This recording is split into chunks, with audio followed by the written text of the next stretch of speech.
You ask Tiger to solve. This deals with linear equations with one unknown. The final result is s equals 5/2. Let's solve it step by step. Simplify the expression. Group like terms.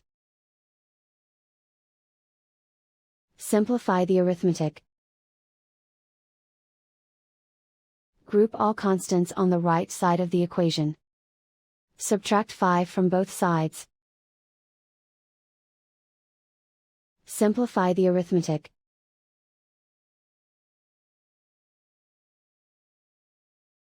Isolate the s. Divide both sides by -2. Cancel out the negatives. Simplify the fraction. Cancel out the negatives. And so the final result is s equals 5/2.